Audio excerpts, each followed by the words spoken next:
Welcome back to another episode of the It's Too Easy podcast. We're ready to run it up for some football for the week. So, Jake, where are we starting at?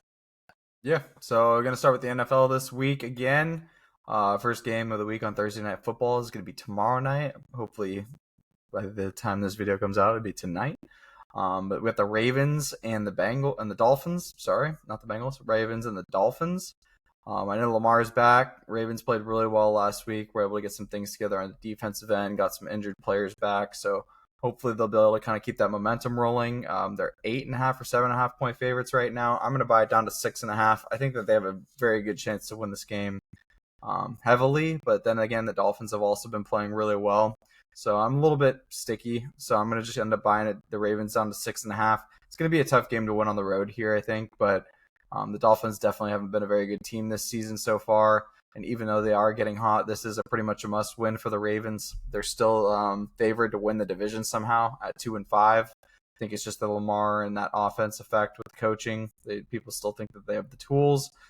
So I'm very interested to see how that game goes. But yeah, I'm just going to stick with the Ravens minus 6.5. Yeah, I think my favorite play of this game would be Tua to throw a pick, just because the guy's a bum.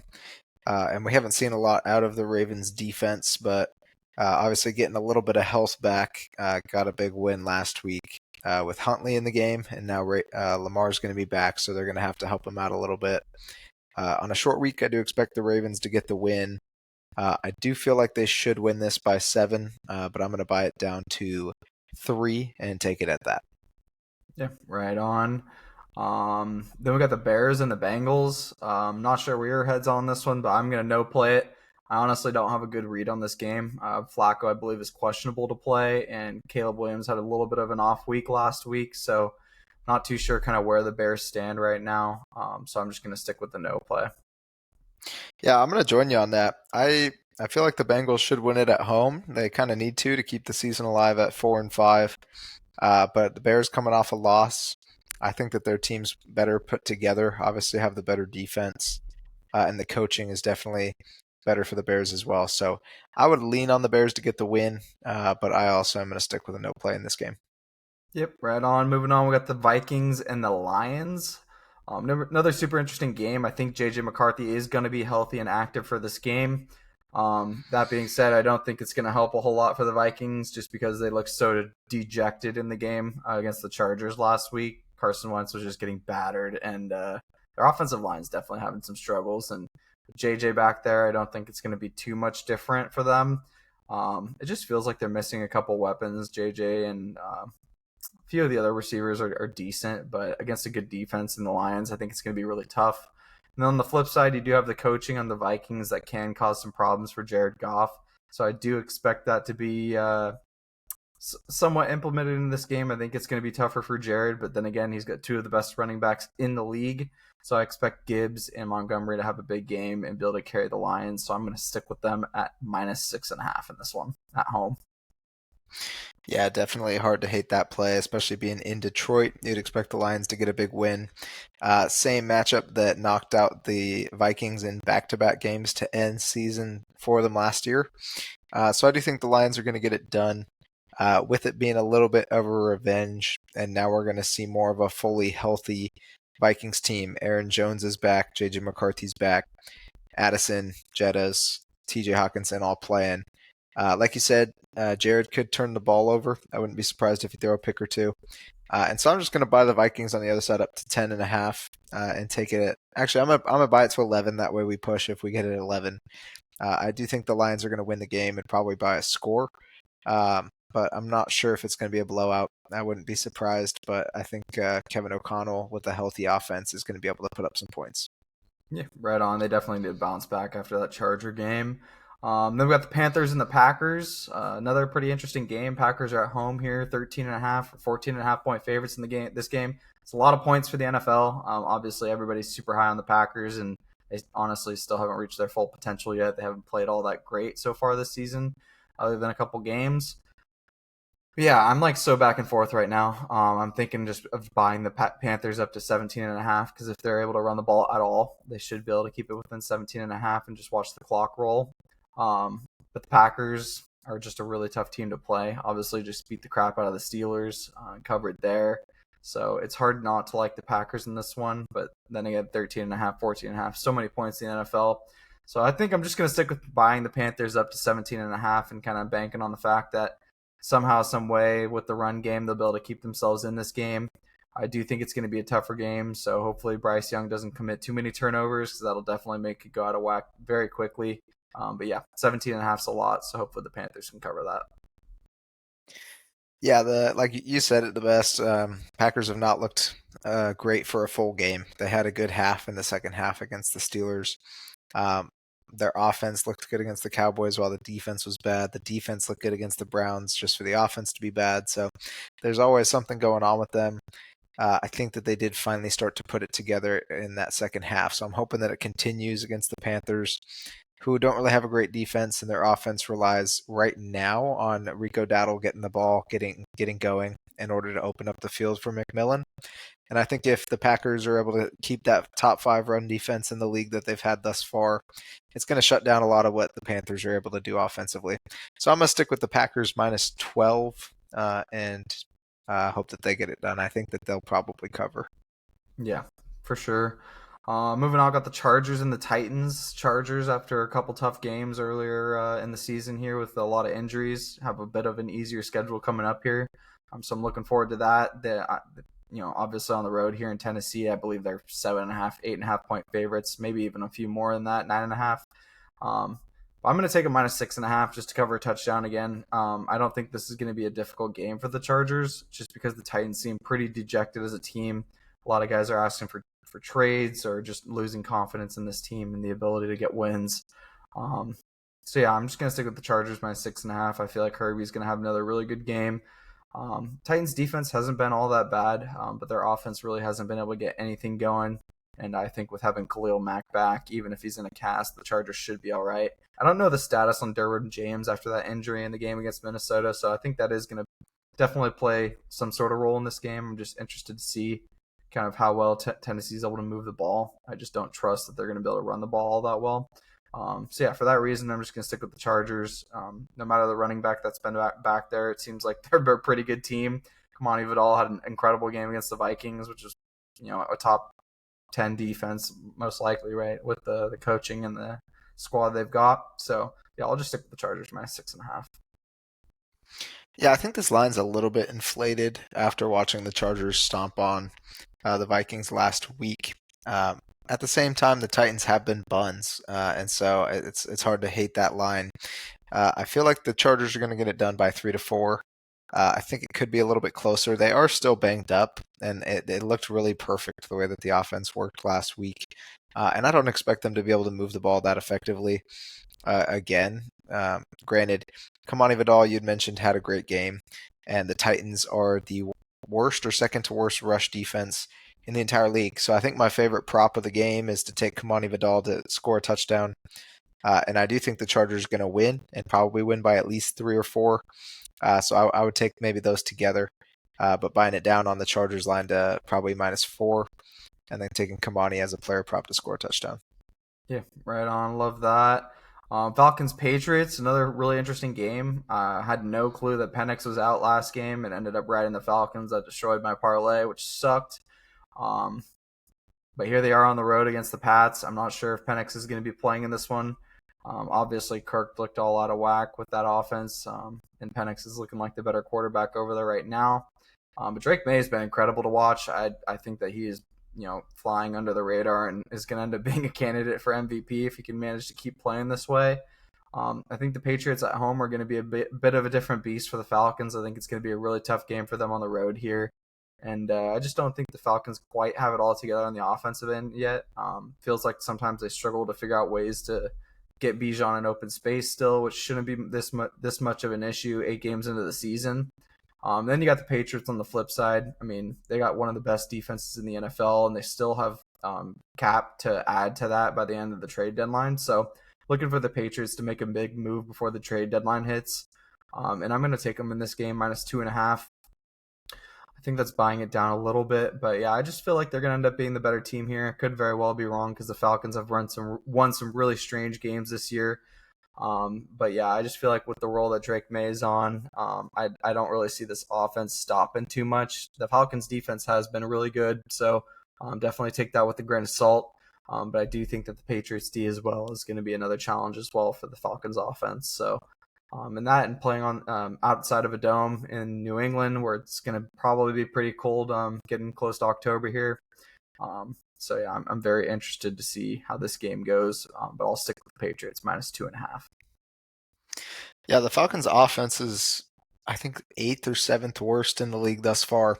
It's been really weird to watch. They had Mooney out for a few games, Ray out for a few games, and then I mean, we already know Penix wasn't going to play by, I think, Friday, which obviously comes out after this, which made it a little bit of a different play in our minds. But then 10 minutes before the game started, they ruled out Drake London as well. And if their number one receiver is Darnell Mooney coming off an injury, all you have to do is stop the run and you should be able to get a win. And so Drake London is expected to be back, but I think this offense really needs Penix, and it revolves around Drake making plays and then getting Bijan in open space, which you touched on. The Patriots are too good of a team, but the Falcons have won games that they shouldn't win, and they've lost It's games that true. they should win. And so I'm going to buy the Falcons up from that 5.5 line up to 7 and take the Falcons to at least cover a touchdown in a must win for them. Yeah, for sure. Got the 49ers and the Giants. Giants just a heartbreaker of an injury, losing Scadaboo to a compound fracture in his ankle that ended up making its way to his tibia, which is pretty sad. You know, he's going to need a full year to recover. That's not something. I mean, you know better than anyone how those injuries are. Almost doing the exact same thing in sixth or seventh grade. So it's a tough thing. I hope Scottaboo gets back healthy. Apparently, got all the love he needs in Philly with the surgeons, and he's already on the road to recovery, which is good. But yeah, that's going to be really tough. But I'm sure with his mental fortitude, he'll be all right. But where does that leave the Giants is the big question. This defense has been atrocious in the second half of football games, and they are the ones that get paid all the money on this team. So it really scares me just because they haven't been great, and yet they're the ones that are taking up all the cap space on this team. So if they're going to win this game, they're going to have to get after the quarterback. I'm not sure if Purdy's back, but Jones has been winning games as well. Offensive line has not been super reliable in San Fran so far, but I could see this being a vintage McCaffrey game and a low scoring game, just due to the nature of both these offenses and defenses. So I think I'm going to stick with the Niners on the money line here after a tough loss against Houston last week. I think they're going to be looking for a bounce back. There's no better way to do it than a team that's pretty down about losing one of their best players in Scadaboo. And yeah, I just like the Niners this week. I saw a funny meme on them that with the Amish people like and Family Guy where shoot down a house, build it right back up, shoot down a house, build it up again. And that's all I can think about when I see the Niners play now is the fact that no matter what and who goes in, it feels like they manage to find ways to win games. And I don't think that's going to have any. I don't think they're going to have any problem here with the Giants. So I'm going to stick with the Niners. Yeah, I think the Niners are going to bounce back with a win. Again, keeping themselves in the division with the Seahawks, who I think are 6-2, and Rams are right there with them, I believe. So they need a win here. They should get the win. Obviously, no Cam Scat is going to leave it to Tyrone Tracy, who was originally the starter heading into the season. So him and Devin Singletary, I think, can hold it down. I just don't think there's enough weapons. They already lost Neighbors, and Slayton's not the best wide receiver one to have on your team. Theo Johnson stepped up at the tight end position. So I think this game's going to come down to can Jackson Dart use his legs or not, and how effectively can he use his legs. Because if he can use them, then they can get some touchdowns. I think that they can win the game. I do think it is going to be on that lower scoring side, like you mentioned, but I expect the Niners to bounce back and get a win.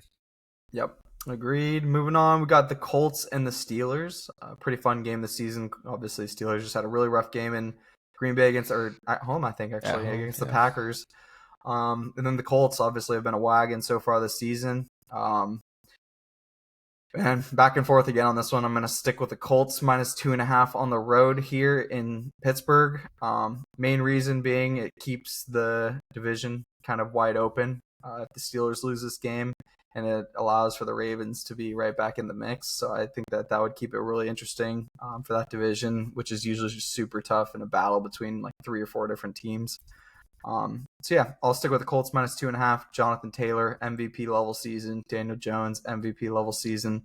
Hopefully they can keep it up here. And I just don't see. For some reason, I feel like the Steelers are going to have a tough time stopping the run, even with TJ and Hayward up front.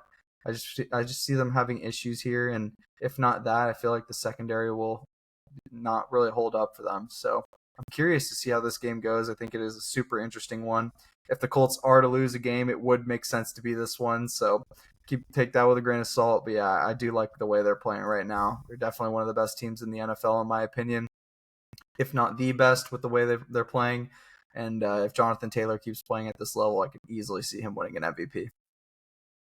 Yeah, I wonder what it's going to take for him to get to the MVP conversation because I think right now he's 11th or 12th in the MVP running. It's about plus 4,000, and Daniel Jones is above him. But it's like the guy's got 14 touchdowns in 8 games. He's on pace for 2,400 yards, uh, and Saquon almost had it. They said last year with 2,500 total yards and 15 touchdowns. JT's got 14 in 8 games. Yeah, So exactly. I don't know what that's going to take. I think there's a little bit of a bias towards Saquon that's not there with Jonathan Taylor. Colts obviously look great. We talked about it preseason. We talked about it all year. They spread the wealth, and it makes it really hard to defend when you start by running the football and having a good defense. So it's hard for me to go against them here. But it is one of those weird games where Tomlin's coming off a loss. They need a bounce back. And Daniel Jones is still Daniel Jones in my mind. Obviously, I was high on them, thought that they were going to have a chance because of the way that they're playing. But if the Steelers can get a couple of takeaways, I think they'll keep themselves in the game. So I'm just going to take them to cover 4, which I believe is in Indianapolis this week. I have it in Pittsburgh. Oh, okay. Well, So even better. We'll take plus 4 at home then. yeah, for sure. Then we got probably my favorite game of the week: Broncos and Texans. Two top three, top five defenses in the league. Broncos offense has been getting it going, and same with the Texans offense. I think the big money question in this one is going to be which offensive line holds up better and which quarterback makes plays, because the Texans, watching them against the Seahawks was pretty rough to watch, and their defense kept them in the majority of that game. It should have been an absolute blowout if the Seahawks didn't have 4 turnovers. But then you got the Broncos, and Bo is obviously only a second-year quarterback. He's been playing incredibly well. I think he's like eighth or he's a top 10 quarterback right now, based on stats in the NFL, which is impressive to see. Bo has been obviously very good in his first 2 years in the NFL. But it's going to be tough to translate against a top 5 defense. If they can't run the ball well, they're a very different team with the Broncos, just because they can't open the field up. And especially against this Texans defense, they fly around, they get after the quarterback. It's going to be a super fun game to watch. I'm really looking forward to watching both these defenses. Thing that's a big question mark for me is Pat Surtain is injured. He's going to be out this week. They're not putting him on the IR, so he's not going to miss 4 or more games. Um, but yeah, no Pat Surtain. So is CJ Stroud, with not a lot of weapons, going to be able to distribute the ball with no Pat? I'm very interested in that. They do have Chris Abrams-Drain, who's going to come in and probably fill Pat's spot, along with Jahdae Barron, who's been seeing a lot more time lately, and playing the nickel position as well. Safeties on the Broncos are obviously going to be overshadowing and have been incredible this year. Fonga has been incredible this year, and they get after the quarterback as well. So it's going to be up to these offensive lines. If the Broncos offensive line's been incredible so far this season, Texans not so much. So we'll see if the Broncos are able to get to CJ. If they are, I do think the Broncos will win the game. But the line right now is -1.5 again, and it's kind of like last week when the Texans were 1.5 point favorites. It just feels like a trap. So I'm actually going to end up taking the Texans money line this game. Broncos are 6-2, probably due for a loss, and they have a bye week after this week before they go and play the Chiefs. So I do think that the Texans are going to be able to win this game, get back to 4-4, and kind of see where their destiny lies in a division with the Colts. So we'll see what happens. Yeah, this is I mean, I said it last week. I wasn't playing that Texans game against the Niners because it was such a trap. Like the line should have been 10-point favorite for the Niners, and then they lost by 10. So I'm glad I no played it. This one is the exact same line, where I thought the Broncos would be 4-point favorites going on the road to play the Texans here.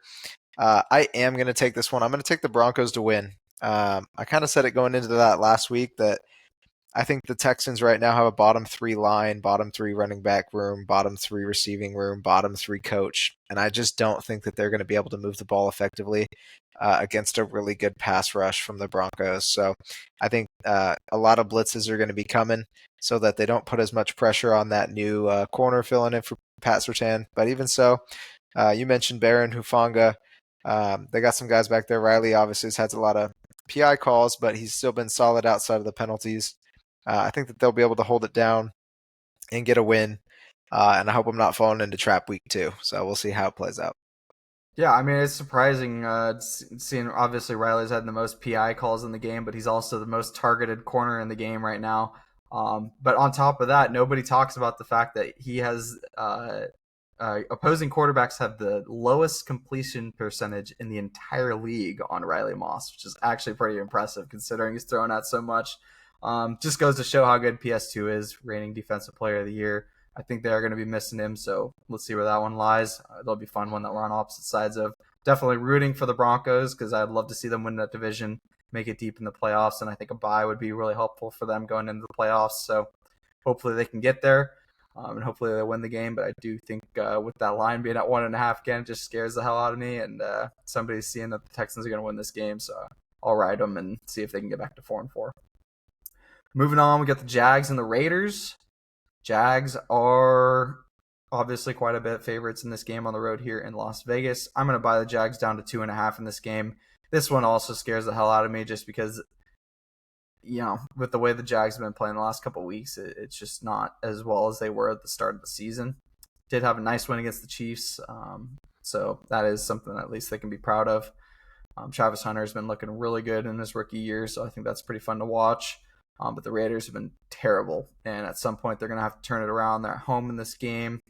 I just don't really like the job that Pete Carroll and Chip Kelly are doing. I don't think that anything's really clicking the way that they were expecting it to, but granted, it is their first year back together, so have to give them a little bit of slack there.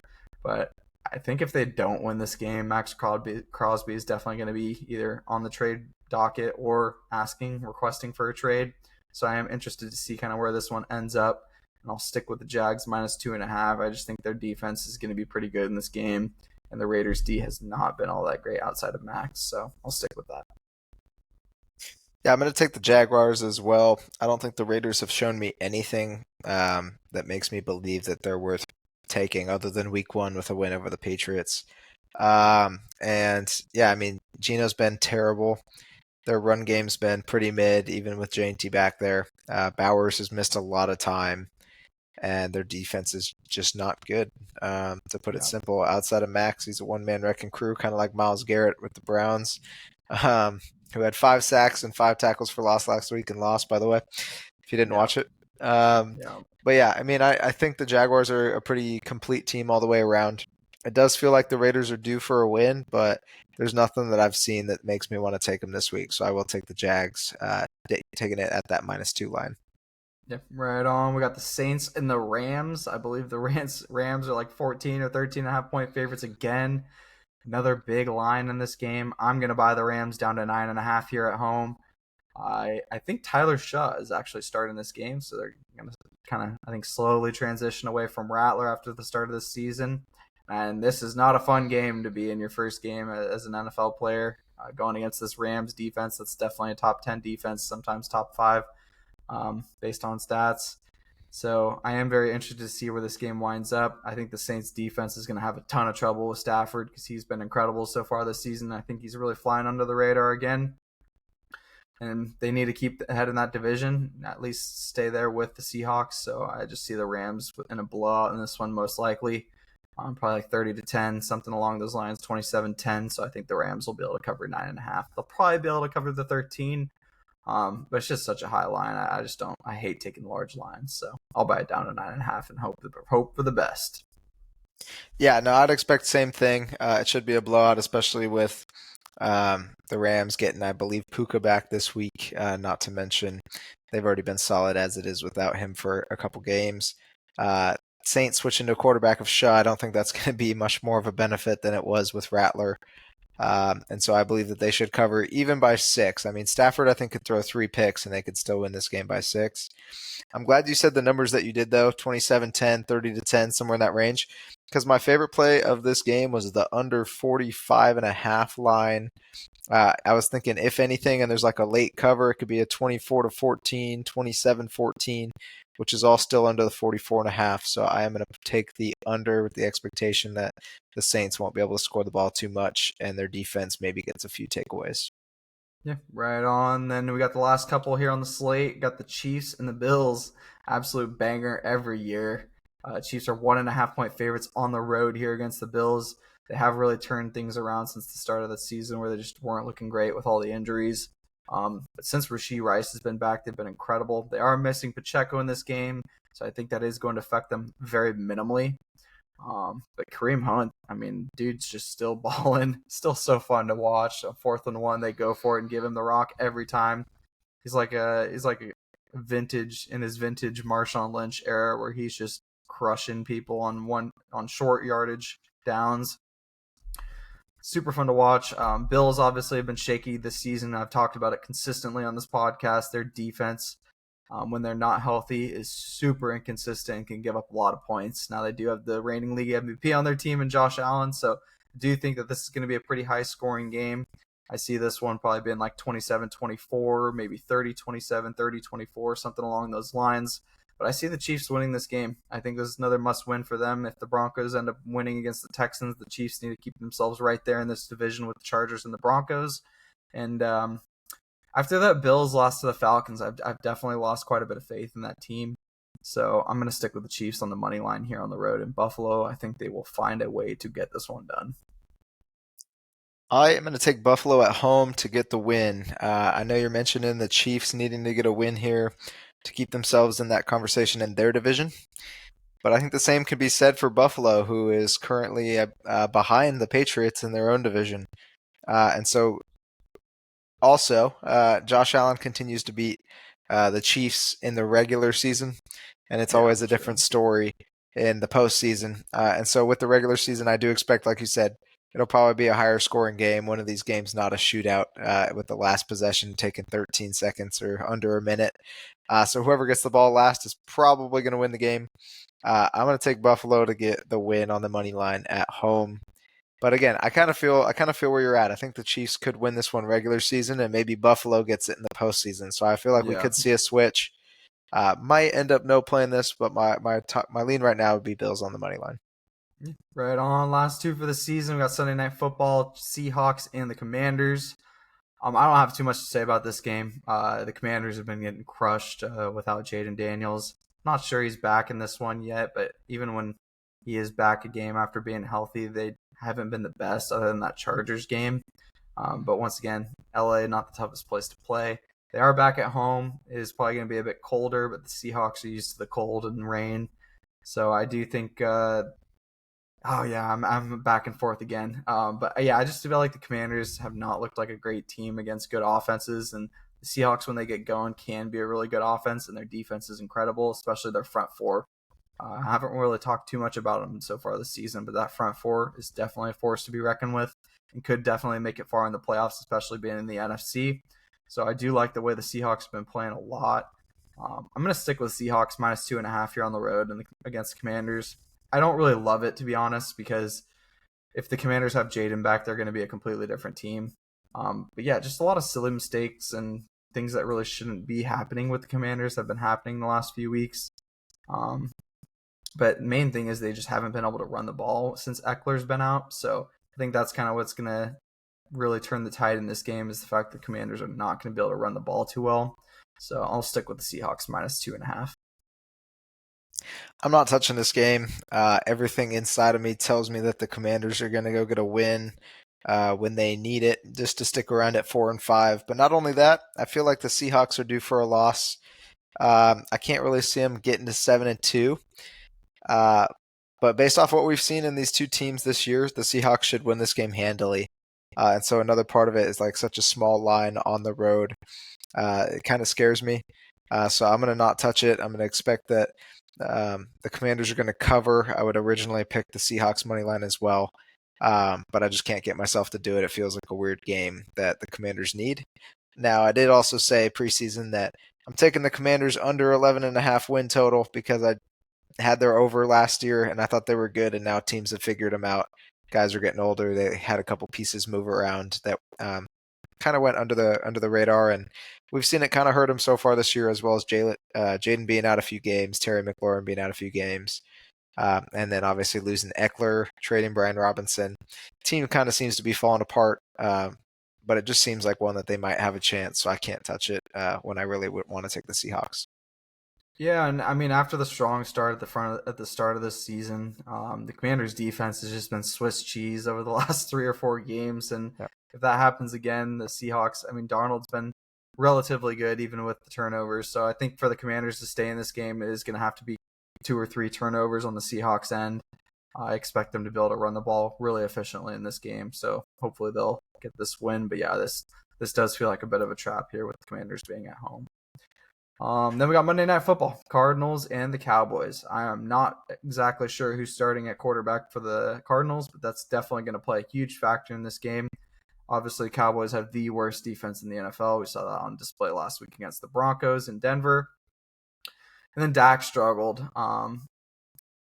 Cowboys tend to struggle a little bit on the road, only scoring 24 on the road on average, and then scoring 41 at home. This game, they are back at home. I expect this to be a higher scoring game, but for some reason, I do think the Cowboys are going to win this game, so I will stick with the line at 2.5. I'll take the Cowboys minus 2.5 at home. For some reason, this doesn't really scare me. I just feel like they're going to be able to come out and play better in this game than they did against the Broncos, and I just think the home field advantage is going to play a large factor in this game. I don't know what the secondary is going to look like again if Trey Bridges is out there. I swear the safeties better give him some help because he got absolutely cooked last game. I think he probably had like damn near 200 yards of passing against him last game. Bo was just throwing it to whoever he was on. That's where he was going with the ball. Then the Cowboys run defense. I mean, I know that the Cardinals are missing quite a few running backs, but even at the third string running back, they can slice and dice this Cowboys defense. Don't know how the I haven't really been paying attention to the offensive line for the Cardinals, so that is quite interesting. I'm looking forward to see kind of how that plays out. But the Cowboys definitely need to stop the run, and Dak's going to have a pretty much a flawless game to probably keep the Cowboys ahead in this one. And I think an important thing for the Cowboys in this game is to start fast and start ahead. In the Broncos game, they had a Bo pick on the first 2 passes of the game. Weren't able to take advantage with 7 and only were able to go down and get a field goal, and then everything kind of fell apart from there. It just felt like once the Broncos got a 7-3 lead, that game was pretty much over. So hopefully the Cowboys can get a lead early in this game and just kind of ride that to the finish, and hopefully Dak will feel a lot more comfortable back at home. So I'll take the Cowboys minus 2.5. The Cardinals have won 7 of the last 8 against the Cowboys, and I know in my heart because I was going to take the Cardinals +3 or +4 going into it. However, I did take the Broncos last week, and I really don't want to fade my boys twice in a row. So I'm going to take the Cowboys to get it done. You kind of convinced me talking about they're a good team at home. And I mean, we knew that a couple years ago in 2023 when we had a really good run at the playoffs. We were undefeated at home that year, obviously, until the playoffs when we got smoked. But it's time for us to beat the Cardinals. Something's got to give, something's got to change. And I think George Pickens and CD and how Jake Ferguson's been playing, Javonte Williams, we've been able to spread the wealth really efficiently in ways that we don't always and haven't always in years past. I am worried about our defense to see what we're going to do. I do feel like it's going to be a little bit of a sloppier game. So I don't know if there's going to be turnovers on both sides, but I wouldn't be surprised. I'm honestly leaning on an under. The line's at 53.5.